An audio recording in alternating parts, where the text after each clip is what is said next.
지난 한 주간도 여러분 평안하셨습니까?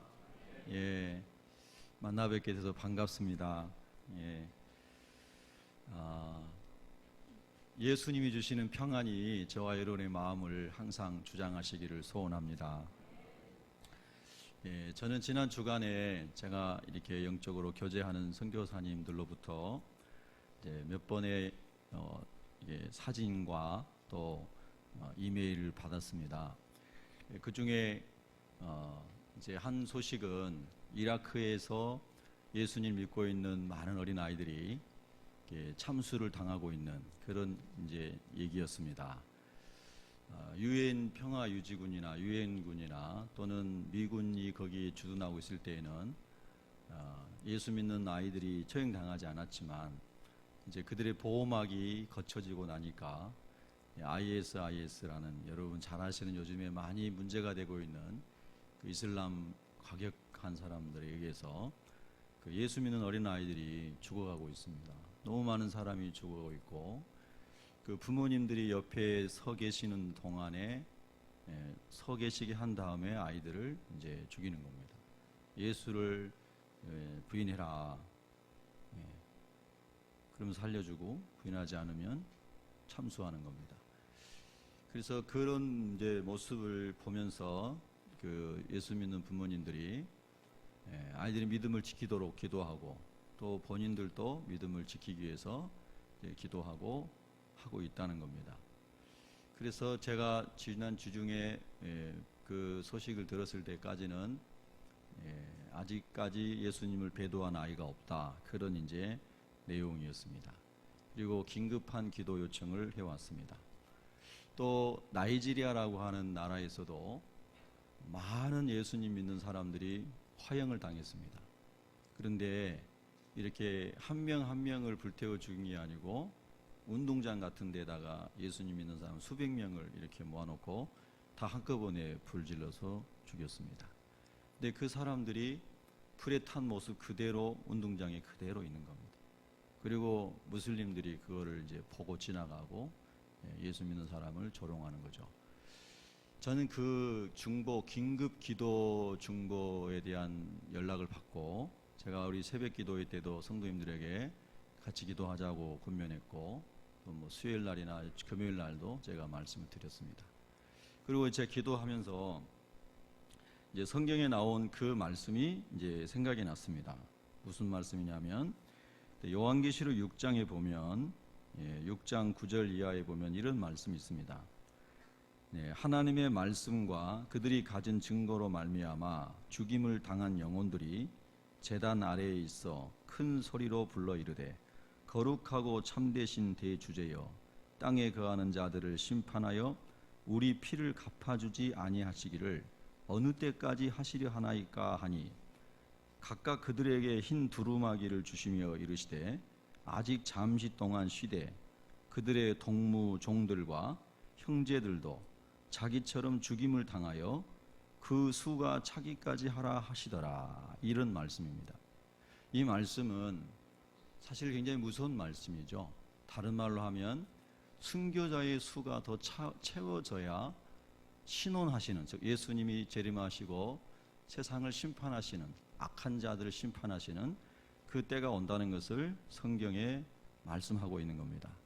제가 기도를 하면서 새벽에 이 말씀이 마음에 계속 떠올랐습니다. 정말로 주님 오실 날이 가까워서 많은 회교 이슬람 지역에서 순교자들의 수가 채워져 가고 있는 거구나. 그리고 북한 땅에서도 예수님 믿는 많은 사람들이 잡혀 죽고 있는데 순교자의 수가 채워져 가고 있는 것 같다. 이건 제가 제 마음에 이 말씀이 생각나서 기도했던 겁니다. 자, 다른 말로 하면 우리 예수 믿는 사람들은 분명히 예수님께서 다시 오신다는 것을 믿는 사람들입니다. 예수님의 재림을 믿는 사람이라는 거죠. 맞습니까? 그런데 우리가 살아가는 이 세대에 일어나고 있는 많은 일들이 뉴스에 나오지 않습니다. 특별히 기독교인들이 핍박받고 순교하는 것에 대해서는 거의 뉴스에 다뤄지지 않습니다. 그렇기 때문에 우리 예수 믿는 사람들도 거기에 대해서 잘 모르는 사람들이 너무 많습니다. 근데 제가 현지에 있는 선교사님들로부터 그런 사진이나 이메일을 받으면서 참으로 심각하고 또 이건 말로 설명할 수 없는 고통이면서 동시에 주님이 우리에게 말씀하셨던 것들이 이 세대 가운데 이루어지고 있는 것을 보여주는 또 한 단면이다라고 하는 것입니다. 여러분, 제가 늘 말씀을 드렸고 또 상기하고 생각하고자 했던 것은 주님의 말씀을 기억하고 생각하고 사는 사람이 지혜로운 사람이라는 겁니다. 그러니까 우리가 인생을 스스로 계획하고 설계하지만 우리의 인생의 계획과 설계도가 주님의 설계도하고 맞지 않으면 그건 아무 소용없는 것입니다. 그거는 모래에 의해 세운 집이라는 겁니다. 그래서 예수님께서 말씀하시는 마지막 날을, 예수님이 다시 오신 날을 준비하며 그걸 주님의 말씀에 순종하며 살아가는 사람이 주님의 계획에 맞게 자기 인생을 설계하고 살아가는 사람들이라는 것입니다. 여기 계신 여러분들이 이 말씀을 받아들이든 받아들이지 않든 저는 하나님의 말씀을 증거해야 되기 때문에 그렇게 말씀을 드리는 것입니다. 저는 지난 주간에도 한 영혼을 전도하기 위해서 열심히 노력했습니다. 열심히 복음의 씨를 뿌렸고 몸을 들이고 시간을 들여서 삶으로 복음을 전하기도 했습니다. 그래서 또 기다리고 기대하는 것이 하나님, 이렇게 많은 사람들이 주님을 고백하며 죽어가는 이 순간에도 하나님은 여전히 다른 영혼을 구원하시기에 하나님의 계획이 있으셔서 베드로후서 3장에 나온 말씀처럼 지금도 하나님이 기회를 주시고 계시지만 이렇게 사람들이 주님께로 돌아오지 못하고 있습니다. 그런 아픔이 있습니다. 그래서 오늘도 제가 앞자리에 앉아서 찬양 드리는 때 그런 예수님의 보혈에 관한 찬양을 하셨지 않습니까? 하나님, 이번 주간에 우리 성도님들과 또 제가 복음의 씨를 뿌린 씨앗이 싹이 나고 그리고 잎이 나고 가지가 생기고 꽃이 피고 열매 맺기를 원합니다. 그런 마음이 정말 간절했습니다. 여러분, 정말 우리가 주님의 전에 올 때마다 우리가 한 주간 동안 뿌린 복음의 씨앗이 잘 자랄 수 있도록 간절한 마음을 가지고 기도할 수 있기를 원합니다. 여러분, 우리가 알든 모르든 간에 이 세상 가운데서 성경에 주님 말씀하신 것들이 지금 많이 일어나고 있다는 것을 제가 한 부분을 말씀을 드린 겁니다. 여러분, 우리나라에도 이미 이슬람이 많이 들어왔습니다. 이슬람은 여러 가지 좋은 것으로 위장하고 들어왔지만 사실 이제 여러분이 방송을 통해서 기독교와 관련되지 않는 기사를 통해서 보시듯이 이슬람은 정말로 성경적이지 않고 반인간적인 그런 종교인 것을 우리가 압니다. 그래서 그런 사람들이 우리나라에 많이 밀려 들어오고 있는데요. 이번 주에도 어느 기사에 보니까 그런 게 있었습니다.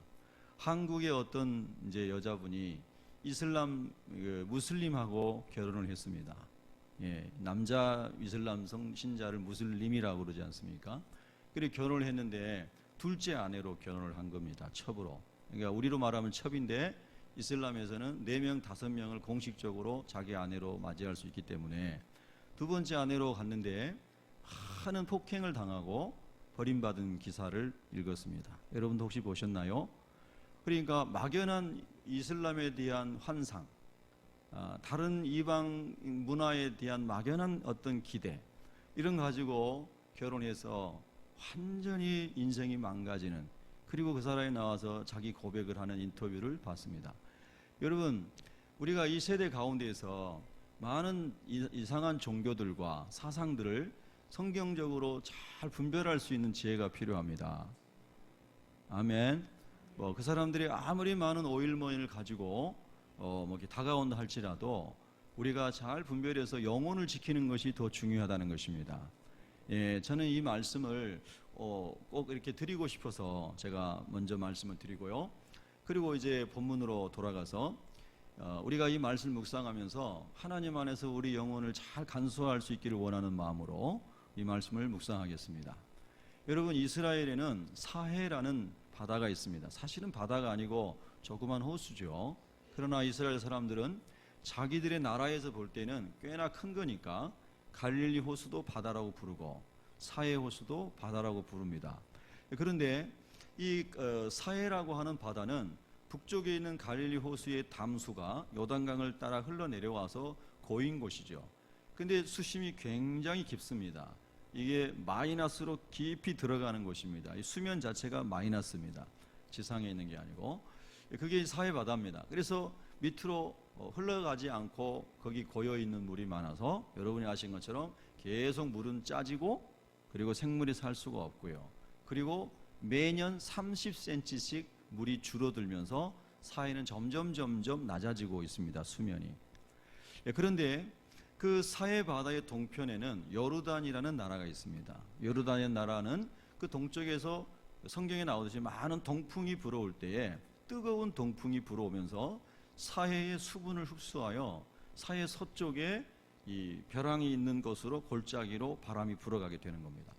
그래서 이 사해 서쪽에는 수면 위로 대략 600m 정도가 골짜기와 협곡 이런 것으로 구성이 되어 있고 600m 이상의 성읍이 구성이 되어 있는 것이 지정학적으로 이스라엘입니다. 그런데 그 사해에서 불어오는 뜨거운 바람, 짠 바람 때문에 사람들이 거기에 거주할 수가 없습니다. 벼랑이나 이런 계곡에는. 그래서 이제 짐승들만이 거하는 곳이죠. 그런데 거기에 아멸 동굴들이 있습니다. 제가 이제 성지에 갔을 때 그 길을 이렇게 가다가 내려서 쭉 봤습니다. 근데 바로 그 동굴에 누가 있었냐면 오늘의 주인공인 다윗이 거기 있었습니다. 다윗의 이야기를 하려고 하는 것입니다. 다윗은 원래 이제 하나님의 인도하심을 받은 사람이었죠. 8형제 중에 막내였습니다. 그리고 산중에서 양을 치던 목동이었죠. 그런데 그들의 형들과는 달리 다윗은 굉장히 하나님을 신뢰하는 사람이었습니다. 여러분, 믿음이라고 하는 것은 정말 축복입니다.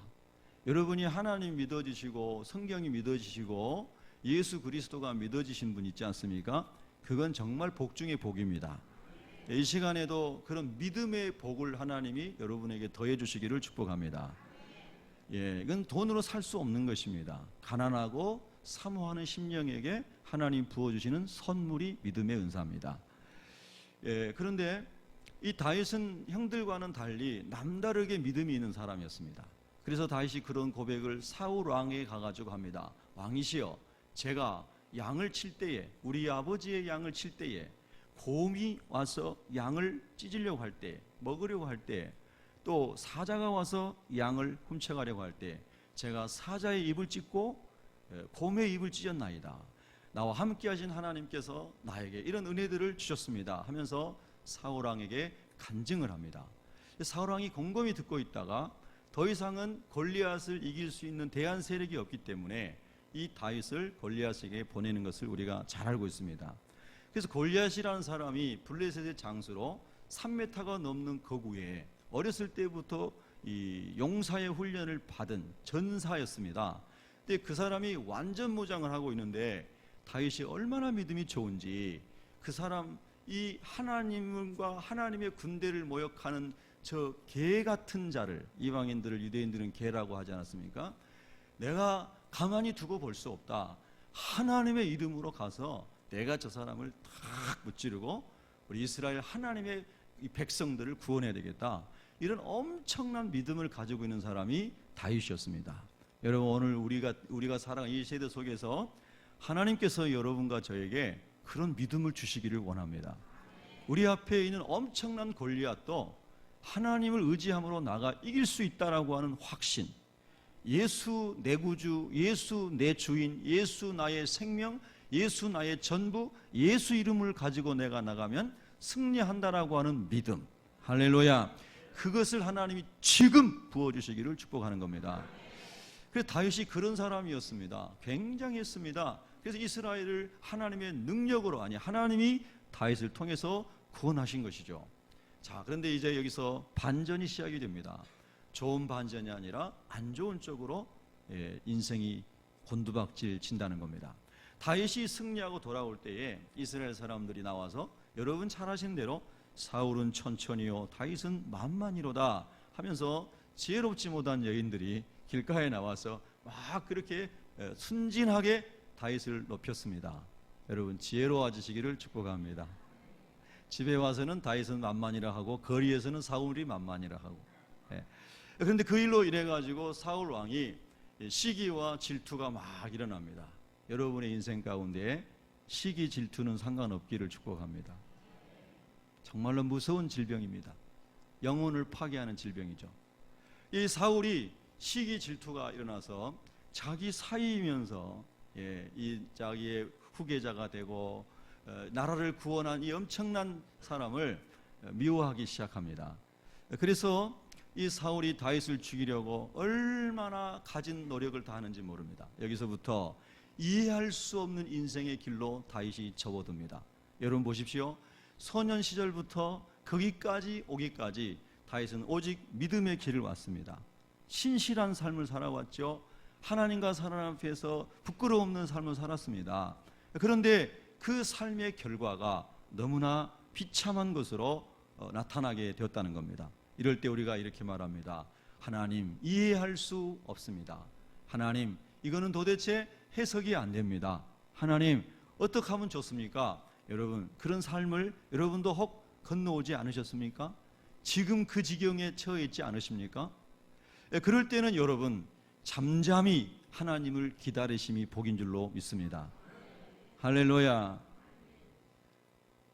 우리가 막 잠잠히 하나님의 은혜와 때를 기다리지 않고 함부로 말을 하고 함부로 내가 원하는 대로 행동을 하게 되면 계속 깊은 늪에 빠지는 것을 보게 될 것입니다.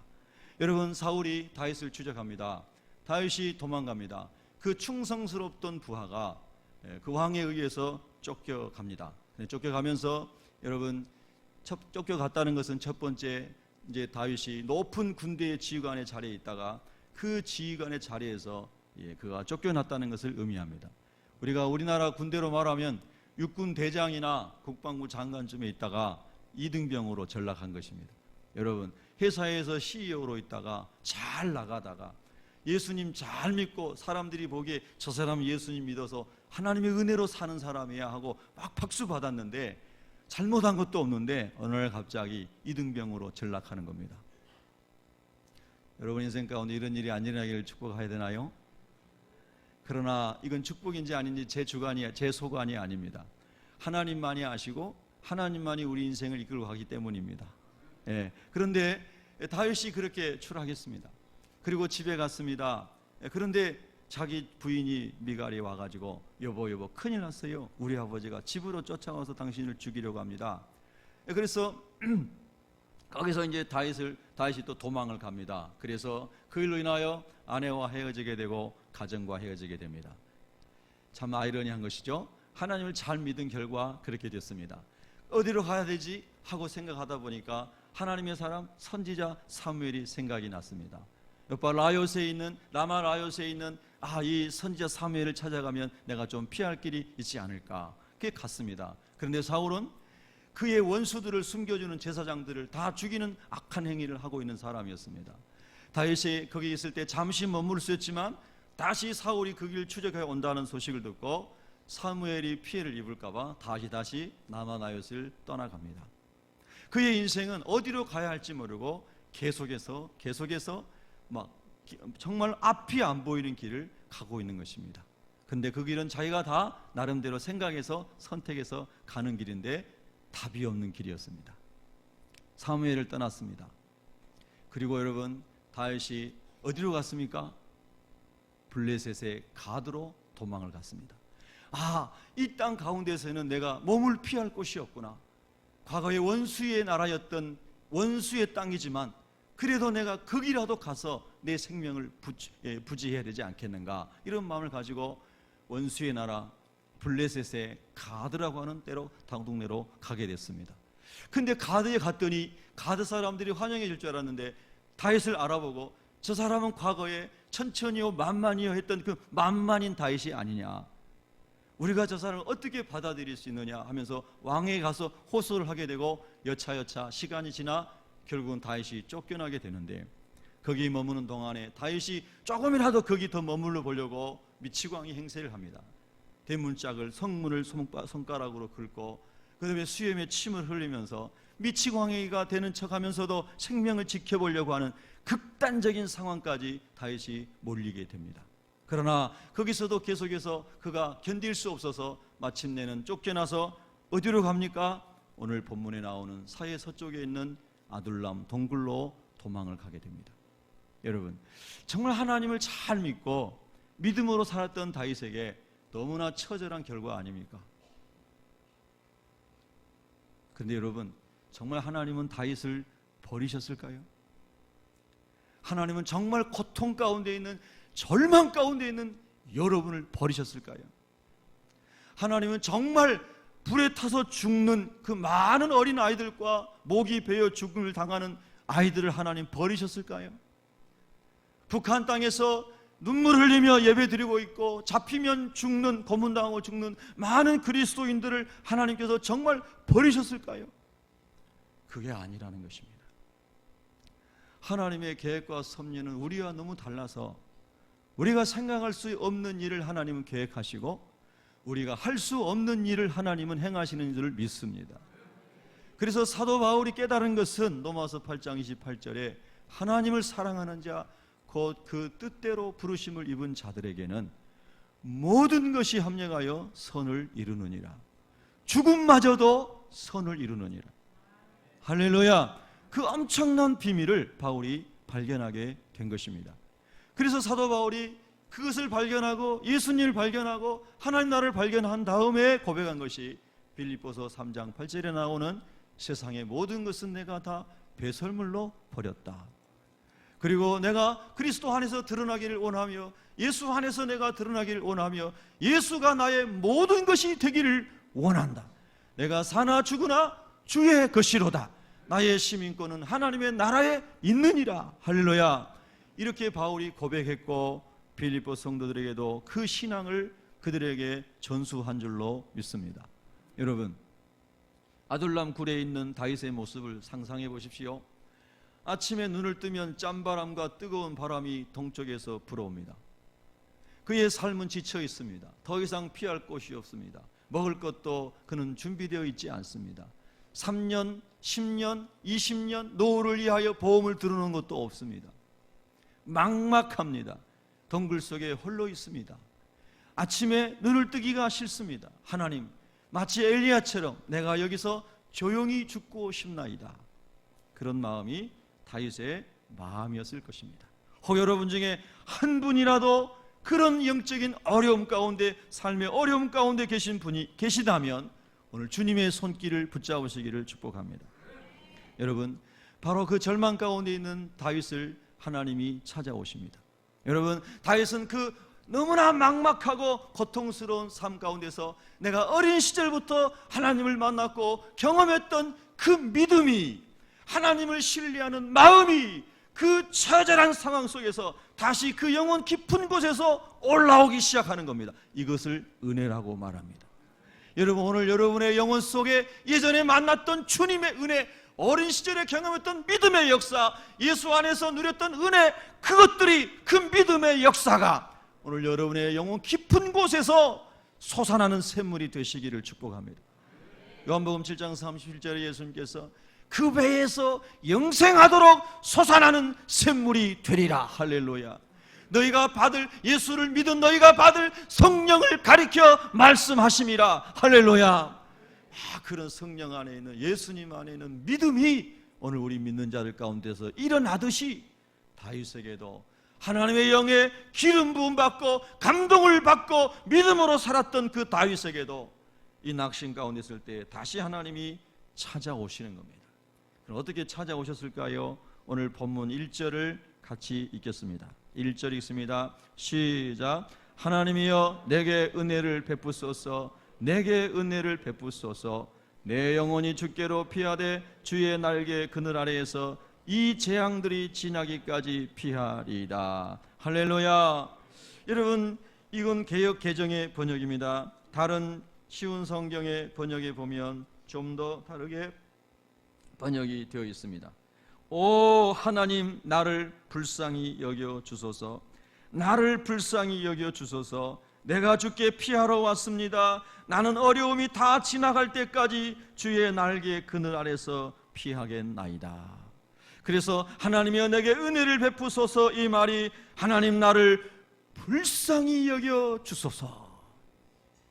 그전에는 나름대로 자기의 방법대로 여러분 다윗이 이 사람도 찾아가 보고 저 사람도 찾아가 보고 이리도 피해보고 저리도 피해봤지만 계속해서 빠져들어가는 늪 속에서 허우적거리고 더 이상 사람을 의지할 곳이 없고 더 이상 자기 지혜로 해답이 나오지 않았을 때에, 그리고 막다른 골목인 아둘람 굴, 아마 그의 시신이 거기 매장될 묘가 될 수 있는 그 동굴에 머물러 있을 때에 마침내 하나님께서 그의 영혼을 깨우시기 시작하고 그의 영혼이 아니 하나님을 찾아서 부르짖기 시작합니다. 2절 말씀에 보면 내가 지존하신 하나님께 부르짖으며 곧 나를 위하여 모든 것을 이루시는 하나님께로다. 할렐루야. 하나님이 은혜 베푸셨던 것들이 생각이 납니다. 하나님이 나와 함께 하셨던 하나님의 행적들이 생각이 났습니다. 여러분, 오늘 그 하나님이 여러분과 함께 하셨던 하나님의 행적, 예수님의 행적, 성령님의 행적이 새록새록 여러분 안에서 일어나기를 축복합니다. 과거에 여러분의 질병을 치료하셨던 예수님의 은혜, 여러분의 상처를 싸매주셨던 하나님의 은혜, 여러분의 넘어졌던 것들 속에서 하나님이 이끌어 주셨고 구원해 주셨던 하나님의 구원의 손길, 다윗에게 그것이 생각이 났습니다. 그래서 하나님께 기도합니다. 하나님이여 내게 은혜를 베푸소서, 내게 긍휼을 베풀어 주소서. 지존하신 하나님께 부르짖습니다. 나를 위하여 모든 것을 이루시는 하나님께 부르짖습니다 하면서 다윗의 마음속에 죽어있던 믿음이 살아 용투림치며 올라오고 있는 것입니다. 믿음이 일어나는 사람은 생명을 경험하게 되고, 믿음이 일어나는 사람은 세상을 이길 수 있는 하나님의 사람이 되는 줄로 믿습니다. 57편의 제목은 그렇게 붙어 있습니다. 다윗이 사울을 피하여 굴에 있던 때에. 10여 년 동안의 많은 방황이 끝나는 다윗의 영적인 회복이, 믿음의 회복이 일어나는 순간입니다. 여러분, 오늘 그렇게 되시기를 주님의 이름으로 축복합니다. 놀라운 고백을 하고 있는 것입니다. 여러분, 이리저리 다 피해봐도 피난처가 되지 못하였는데 이제는 이 재앙들이 다 지나기까지 주의 날개가 나의 피난처인 것을 다시 알게 되었나이다. 주님 앞으로 가까이 오시기를 축복합니다. 하나님의 품을 깊이 파고드시기를 축복합니다. 어린아이들이 엄마의 품에 더 깊이 안기려고 막 파고드는 것처럼 하나님 아버지 피난처 되신 아버지의 품에 깊이 안기려고 이 가을에 깊이 말씀을 묵상하고 깊이 기도의 자리에 나오고 깊이 예배의 자리에 나오고 하나님을 갈망하는 사람들에게 하나님이 영적 부흥을 주실 것입니다. 믿음의 부흥을 주실 것입니다. 그래서 다윗이 그렇게 하나님께 기도하면서 믿음의 고백을 하는 것입니다. 여러분, 기도하면 믿음이 오고 믿음이 오면 이런 고백을 합니다. 2절 말씀에 따라 하겠습니다. 나를 위하여 모든 것을 이루시는 하나님이십니다. 이런 고백이 막 일어났습니다. 오늘 여러분, 이 고백이 여러분의 고백이 되셔야 됩니다. 이 성전을 떠나기 전에 이 하나님이 여러분의 하나님이 되셔야 됩니다. 하나님, 나를 위하여 하나님이 세우신 모든 것들이 다 하나님 안에서 이루어질 줄로 내가 믿습니다.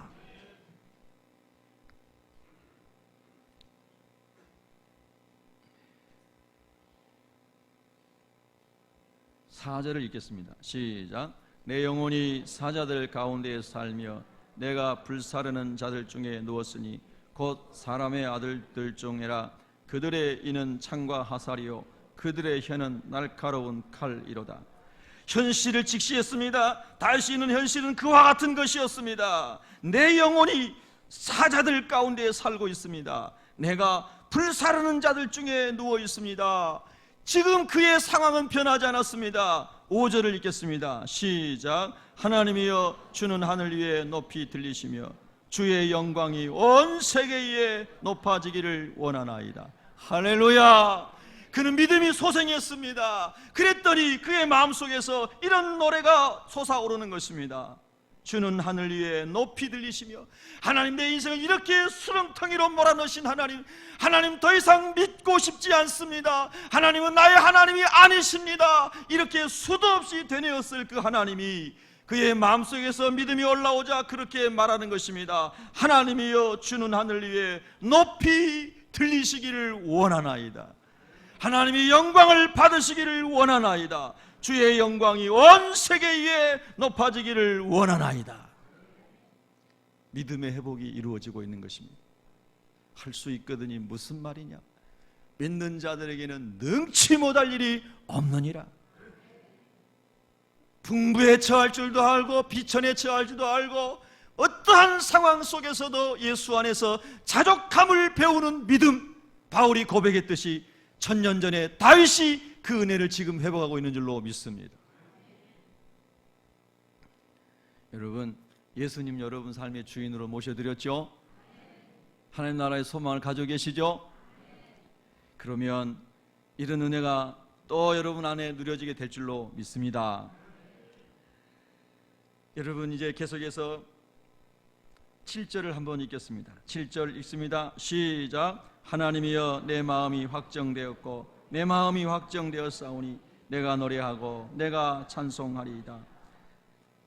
8절까지 있습니다. 내 영광아 깰지어다 비파야 수금아 깰지어다 내가 새벽을 깨우리로다. 아멘. 다윗은 이렇게 고백합니다. 또 자기의 마음이 변질될까봐, 또 자기의 마음이 믿음에서 물러나가지고 또 육신적인 근심을 하고, 그리고 또 죽을까 말까 고통 가운데 고민하게 되고, 그리고 내 인생 끝났어 이렇게 말하고 싶고, 이렇게 연약한 자기 인생을 너무나 잘 알고 있기 때문에 다윗이 이렇게 고백합니다. 하나님이여 내 마음이 확정되었습니다. 내 마음이 확정되었습니다. 나는 이제 더 이상 근심하지 않겠습니다. 염려하지 않겠습니다. 불평하지 않겠습니다. 원망도 하지 않겠습니다. 나는 이제 노래하고 하나님만 찬송하겠습니다. 내 마음은 확정되었습니다. 할렐루야. 여러분, 기도하다 보면요, 믿음이 막 밀려오면요, 꼭 이와 같은 고백을 하게 됩니다. 정말로 놀랍습니다. 꼭 이와 같은 고백을 하게 됩니다. 우리 예수 믿는 사람들이 다 이런 경험을 하게 됩니다. 하나님 앞에 나와서 기도하면은 꼭 이 다윗의 고백이 막 성령으로 말미암아 우리의 내적인 이 깊은 샘에서부터 올라오는 것을 보게 되는 것입니다. 여러분, 그렇게 다윗이 찬송을 하며 그 영혼이 하나님 앞에 믿음의 은혜 가운데 머물러 있는데 발자국 소리가 들립니다. 사람들이 그 동굴 속으로 오기 시작하는 겁니다. 한 사람이 오고 두 사람이 오고 세 사람이 오고 사람이 오더니 갑자기 400명이나 되는 사람들이 그 동굴 속으로 옵니다. 다른 본문에 보면 나중에 더 많아져서 600명이나 되는 사람들이 막 그 동굴 속으로 옵니다. 여러분, 이제 여기서 다윗을 향한 하나님의 계획을 발견하게 되는 것입니다. 이전에 그가 누렸던 믿음 안에서 경험했던 모든 축복들을 하나님이 다 거두어 가신 다음에, 다윗아, 이 모든 것이 다 없어졌어도 그 모든 것을 너의 피난처 삼고 살았는데 그게 다 없어졌어도 나만을 피난처 삼고 살 수 있겠느냐 하는 것을 하나님께서 달아보시고 훈련하신 것입니다. 그리고 그것을 통과한 다윗에게 여러분, 가드 땅을 통과하고 광야를 통과하고 아들람 굴에서 마지막 찬양으로 그 굴의 고통을 통과한 다윗에게 하나님께서 사람들을 보내주시면서 너가 만난 하나님을 이 동굴 속에 온 사람들에게 전하여라. 너가 경험한 하나님을 이 사람들에게 너도 알려주고 하나님의 나라를 한번 이루어봐라. 이것이요, 다윗에게 향한 하나님의 놀라운 계획이었습니다. 그러니까 여러분, 우리가 하나님 안에 있음에도 불구하고 인생이 꼬꾸라지고 정말로 알 수 없는, 해석할 수 없는 고통이 밀려올 때 잠잠히 하나님을 바라보시고 찬송 중에 거하신 하나님과 동행하면서 하나님께 기도 올리십시오. 하나님 여러분 삶을 인도해 가실 줄로 믿습니다. 그래서 아둘람 굴에 많은 사람들이 몰려오기 시작합니다. 정말로 놀라운 일들이 벌어지기 시작합니다. 사무엘상 22장을 한번 찾아보시기 바랍니다. 사무엘상 22장입니다.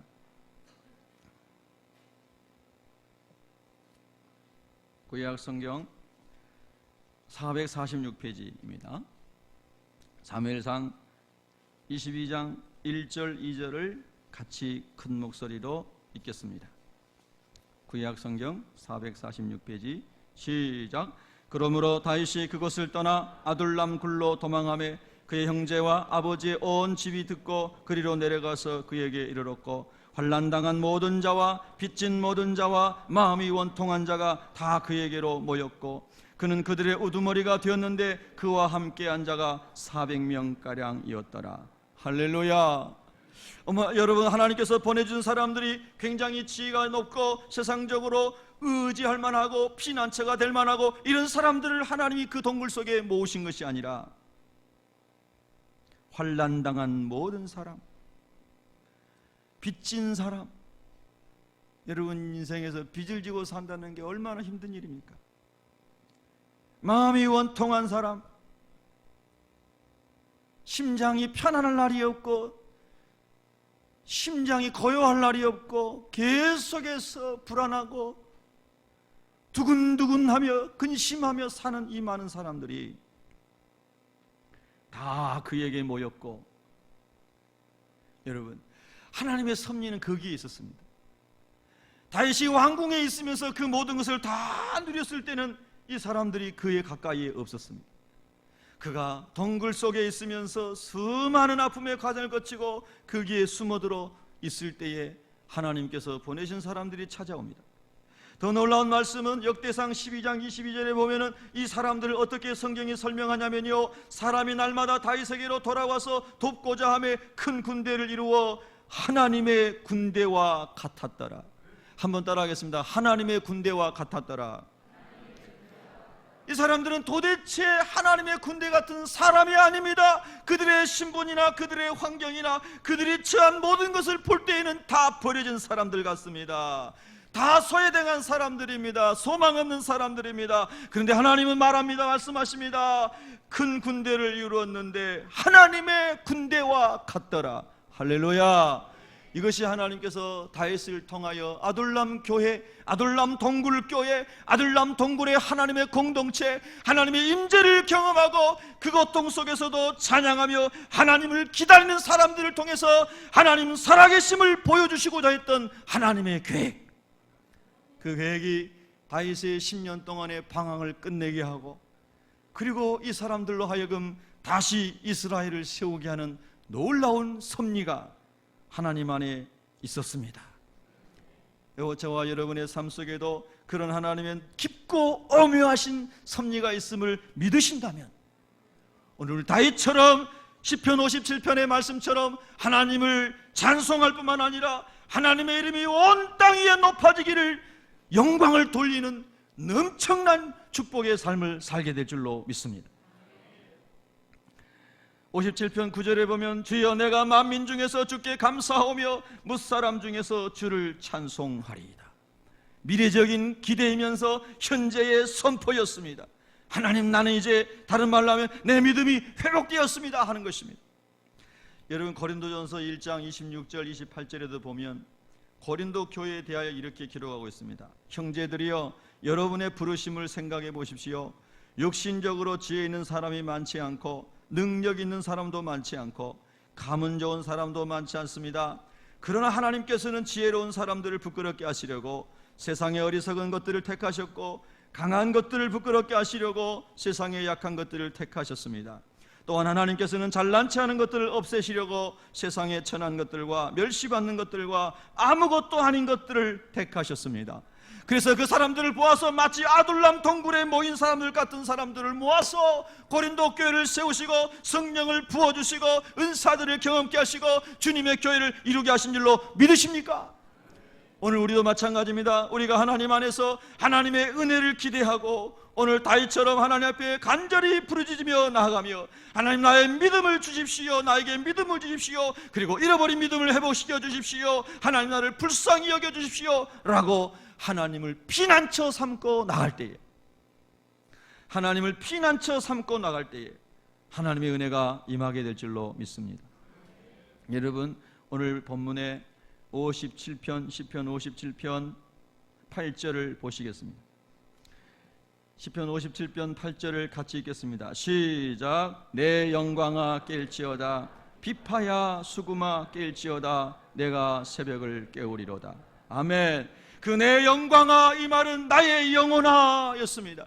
내 영혼이 잠들어 있었는데, 나의 믿음이 꺼져 있었는데, 내가 사명을 잃어버렸는데, 내가 아둘람 동굴에서 죽을 사람처럼 거기 처절하게 누워서 패대기 쳐져 있었는데, 그런데 하나님을 만나고 믿음이 일어날 때에 다윗이 그렇게 고백합니다. 내 영광아 깰지어다, 내 영혼아 깰지어다. 비파야 수구마. 내가 양을 치면서 하나님을 찬양했던 비파야, 그 찬송 소리야, 그 영광의 나팔 소리야, 다시 내 영혼에서 깰지어다. 할렐루야.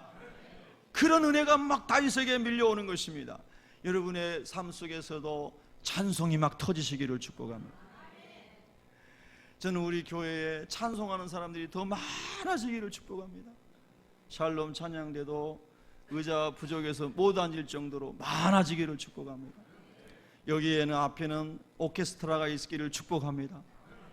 여기 강대상에도 많은 찬양팀이 와서 서 있기를 원합니다. 좁아서 강대상을 치울 수 있기를 원합니다. 여러분들 다 하나님 안에서 찬양이 터지기를 원합니다. 내 영광아 깰지어다, 비파야 수구마 깰지어다. 내가 새벽을 깨우리로다. 내가 새벽을 깨우리다 말하면 옛날에 이제 우리가 항상 뭐 특세할 때 여러분 새벽을 깨우라는 주제 이런 말씀. 근데 이 말씀이 무슨 말씀일까요? 다윗의 입장에서 보면 그가 절망 가운데 있을 때 새벽에 일어날 마음이 있었을까요? 엘리야처럼 자빠져서 뒹굴고 싶었을 것입니다. 소망이 없었습니다. 근데 믿음이 올라오고 하나님의 은혜가 회복되고 살아계신 하나님이 막 마음에 와닿고 예수 그리스도의 보혈이 그의 영혼을 적시고, 할렐루야. 그랬더니 새벽 일찍 일어나가지고 내가 지금 주를 위해 무엇을 하면 좋겠나이까? 주님, 나를 새벽부터 깨워주신 것을 감사합니다. 다시 말하면 뭡니까? 주님, 내가 할 일이 생겼나이다. 이 아둘람 동굴에 몰려온 이 수많은 영혼들을 살리라고 하나님 나를 여기까지 훈련시키고 인도해 주셨군요. 내가 이제 새벽부터 일어나 해도 다 하지 못할 일이 많은 것을 인하여 감사하나이다. 제가 적용한 건 그거였습니다. 새벽에 일어나서 이 말씀을 다시 묵상하면서 제 영혼에 딱 밀려온 것은 내가 새벽을 깨우리로다. 좌절에서 희망으로, 비전 상실에서 비전을 다시 붙드는 것으로, 사명을 잃어버린 것에서 다시 사명을 붙잡는 삶으로, 잃어버린 열정이 회복되는 것으로. 그래서 다윗의 영혼이 회복되고 믿음이 회복되고 주를 위해 다시 내가 달려가고 싶습니다. 나의 달려갈 길 다가고 믿음을 지키고 선한 싸움 싸우고 주님 앞에 서고 싶습니다. 이 바울의 고백처럼 다윗이 그런 마음이 일어나면서 내가 잠을 더 오래 잘 수가 없습니다. 나는 새벽에 일어나야 됩니다. 할렐루야. 다윗의 환경이 바뀌었습니까? 안 바뀌었습니까? 환경 그대로입니다. 다윗의 영혼에 믿음이 밀려와 그의 삶이 바뀐 것입니다. 할렐루야. 그리고 그 하나님 붙잡고 하나님 피난처 삼고 달려갔던 다윗은 위대한 다윗 왕조를 이룹니다. 그리고 하나님의 영광을 드높이고 하나님께서 다윗아 너는 나의 마음에 합한 자로다. 할렐루야. 그렇게 하나님께 멋지게 쓰임받은 인물이 된 줄로 믿습니다. 여러분, 이 가을 얼마나 좋은 계절입니까? 하나님 앞으로 깊숙이 들어가십시오. 하나님의 품으로 깊이 들어가십시오. 그리고 하나님을 다시 깊게 경험하시고 은혜 입는 여러분 되시기를 주님의 이름으로 축복합니다. 기도하겠습니다.